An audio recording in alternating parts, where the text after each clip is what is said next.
Luck शब्द उन लोगों के मुंह से खास तौर पे आप सुनते हैं जिन्होंने जिंदगी में कुछ खास नहीं किया है। ये आदमी सक्सेसफुल हो गया because he is very lucky. तो कहते हैं कि समस्याएं तो जिंदा लोगों के नसीब में होती हैं। सुनिएगा सब लोग, समस्याएं तो जिंदा लोगों के नसीब में होती हैं, मुर्दों के लिए तो लोग रास्ता छोड़ देते हैं। तो प्रॉब्लम आएगा तो परेशान मत होइए, प्रॉब्लम आपका इम्यून सिस्टम बड़ा कर देती है। सबसे पहला तो मैं ये चाहता हूं कि हम सब लोगों को एक डेफिनेशन मैं जरूर बताऊं जिसको लोग लेकर बहुत पशोपेश में रहते हैं, और वो जिसको बोलते हैं LUCK। ये एक ऐसा टॉपिक है जिसपे हजारों साल से चर्चा हो रही है। ये आदमी सक्सेसफुल हो गया बिकॉज ये बहुत he is very successful because he is very lucky. तो लक शब्द उन लोगों के मुंह से खास तौर पे आप सुनते हैं जिन्होंने जिंदगी में कुछ खास नहीं किया है। पीपल हैव बैड फिलॉसफीज, उनके पास कुछ पुरानी कहानियां हैं जिनको वो लेके आज भी चल रहे हैं। टाइम बदल गया है, खाली हाथ आए थे खाली हाथ जाएंगे, ये बात तो बिल्कुल ठीक है। दुनिया में कोई आदमी ना भरे हाथ आया है ना भरे हाथ गया, लेकिन सवाल खाली हाथ आने और खाली हाथ जाने के बीच का है कि आप ऐसा क्या करके जाएंगे कि आपको सिकंदर की तरह याद रखा जाए। जाएंगे तो सब यार, कोई आदमी कोई अश्वत्थामा नहीं है जो युगों युगों तक जिएगा। सबने जाना है, खाली हाथ ही आया था खाली हाथ ही जाएगा। लेकिन याद सिकंदर को ही क्यों रखा जाता है? क्योंकि उसने कुछ ऐसा किया था कि उसका नाम लिया जाए।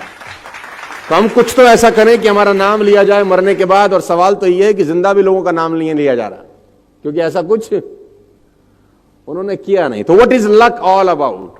तो मैं लक की परिभाषा आपको देता हूं। एक ऊंट और एक ऊंट का बच्चा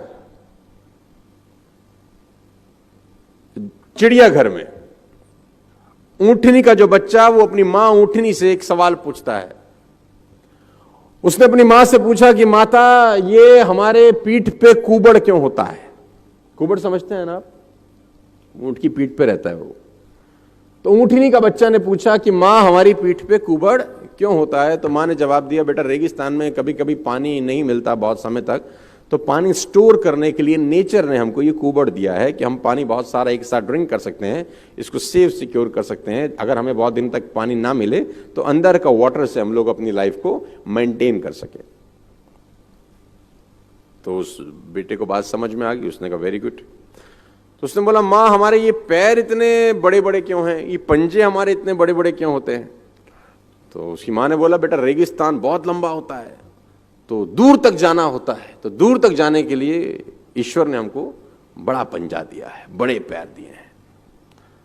तो बेटे को बात समझ में आ गई। बेटे ने अब तीसरा सवाल पूछा कि हमारी आंखों के आगे इतने बड़े बड़े बाल क्यों हैं ये? तो उसकी ऊंटनी मां ने कहा कि बेटा रेगिस्तान में आंधी बहुत चलती है, रेत उड़ती है, तो रेत हमारी आंखों में ना आ जाए, इसलिए ईश्वर ने हमको आंखों के आगे हेयर्स दिए, बाल दिए। अब वो जो ऊंटनी का बेटा था उसने चौथा सवाल पूछा, और उस चौथे सवाल ने उसकी मां को चारों खाने चित कर दिया। उसने कहा, अच्छा कुबड़ पानी सेव करने के लिए रखा है? मां ने बोला हाँ। पैर इसलिए कि रेगिस्तान में दूर तक जा सके?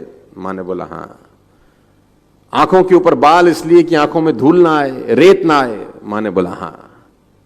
तो फिर इस वक्त हम चिड़ियाघर में क्या कर रहे हैं? तो हम यहां क्या कर रहे हैं? आपके पास कितनी भी क्वालिटीज क्यों ना हो, अगर आप राइट जगह पर नहीं हैं तो आप लकी नहीं हैं। सही जगह पर, सही समय पर और सही लोगों के बीच में बैठने को बोलते हैं लक। तो आप बहुत लकी हैं कि आप सही जगह पर हैं, सही समय पर हैं और सही लोगों के बीच में। वक्त जब बिगड़ता है तो गूंगे भी बुराई करने लगते हैं। जब लोग बराबरी नहीं कर पाते तो पैरों के नीचे खुदाई करने लगते हैं। लेकिन ऐसे लोग ज्यादा देर तक टिकते नहीं हैं, सारे लोग खत्म हो जाते हैं। संघर्ष से व्यक्ति को कभी नहीं भागना चाहिए, क्योंकि जीवन में जो कभी संघर्ष से परिचित नहीं हुआ, इतिहास गवाह है, वो कभी चर्चित नहीं हुआ। और जिंदगी हो या व्हाट्सएप, लोग हमेशा स्टेटस ही देखते हैं। जीवन में संघर्ष का आना बहुत जरूरी है, क्योंकि फूलों की हिफाजत कांटे ही करते हैं, माली तो बहुत बाद में आता है। और रिकॉर्ड वो तोड़ते हैं जिनके रगों में खून नहीं बल्कि लक्ष्य पाने के लिए जुनून दौड़ता हो। याद रखिएगा, जिस समय आपका किस्मत साथ न दे, समझ जाइएगा कि आपकी मेहनत आपका साथ देगी। किस्मत एक लिफ्ट की तरह होती है, कभी भी धोखा दे सकती है, लेकिन जो मेहनत होती है वो सीढ़ियों की तरह होती है। चढ़ने में तो थकान देगी, लेकिन कभी आपका साथ नहीं छोड़ेगी, आपको अपने मंजिल तक पहुंचाएगी। और बुलंदी पे चढ़ने के बाद आपको घमंड नहीं बल्कि एक सुकून मिलेगा कि मेहनत जरूर किए लेकिन अपनी मंजिल तक जरूर पहुंचे। स्टूडेंट लाइफ की सबसे बड़ी खराबी किसी चीज को कल पे टाल देना। आज टीचर्स ने पढ़ाया, कल रिवाइज करेंगे, आज लिखे कल इसको सॉल्व करेंगे। कल पे कोई नहीं टालना चाहिए। जिसने ये कल किया या हमको ये करना चाहिए, उनको तो असफलता फिक्स है, उसने असफलता की दहलीज पे पैर रख दिया। जिसने किया कल, दिन गया टल। जिसने कहा परसों, बीत गए बरसों। और जिसने कहा आज, उसी ने किया राज। जीवन में संस्कार का भी बहुत बड़ा मोल होता है। आप अपने विचारों से स्वतंत्र रहिए, लेकिन संस्कारों से बंधे रहिए। कभी भी अहंकार मत रखिए, क्योंकि आप कितनी भी बुलंदी पर क्यों ना चले जाएं, लेकिन याद रखिएगा आसमान में बैठने की जगह नहीं होती है। जो भी बुलंदी पे जाएगा उसको एक ना एक दिन, आज नहीं तो कल, उसको वापस इस धरती पर आना है। इसलिए बुलंदी को देखकर बहुत जल्दी घमंड में नहीं आना चाहिए। और हमेशा याद रखिए, बड़े बुजुर्गों से मिलकर बैठना चाहिए, उनसे बातें करना चाहिए। बड़े नायाब होते हैं ये लोग, कुछ लम्हों में जिंदगी के तजुर्बे बता देते हैं। याद रखिएगा, समय, सम्मान और विश्वास, ये तीन ऐसी चीजें होती हैं जो एक बार अगर हाथ से चली गई तो फिर दोबारा लौट के कभी नहीं आती। जीवन में सबके प्रति दया का भाव रखना चाहिए। और सबसे बेशर्म चीज अगर कोई इस दुनिया में है तो वो गरीबी है।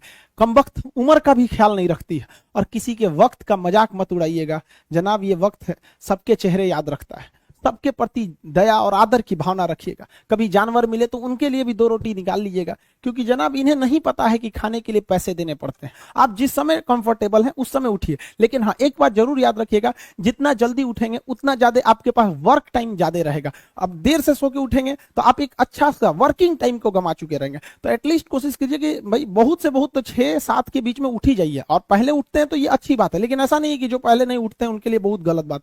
आप जितना पढ़ सकते हैं अपनी कैपेसिटी के हिसाब से ही पढ़िए। आपकी बॉडी 8 घंटा नहीं सस्टेन कर पा रही है, आप 4 घंटा ही पढ़िए, बट धीरे धीरे उसको इंक्रीज कीजिए। हर चीज के लिए होता है, आप अपनी बॉडी के हिसाब से ही किसी काम को करिए। आप किसी भी काम को अगर लगातार 21 दिन करते हैं तो धीरे धीरे वो आपकी आदत बन जाती है। और अगर किसी काम को लगातार 90 दिन कर देते हैं तो फिर वो आपकी दिनचर्या बन जाती है। अब आप डिसाइड कीजिए कि आप अच्छे काम को करना चाहते हैं या गलत काम को। जहां आपको कंफर्ट मिलता है वो रास्ता कभी भी कोई मंजिल को नहीं ले जाती है, क्योंकि मंजिल वाला रास्ता काफी चुनौतीपूर्ण भरा होता है, उसमें कंफर्ट कभी नहीं मिलता है।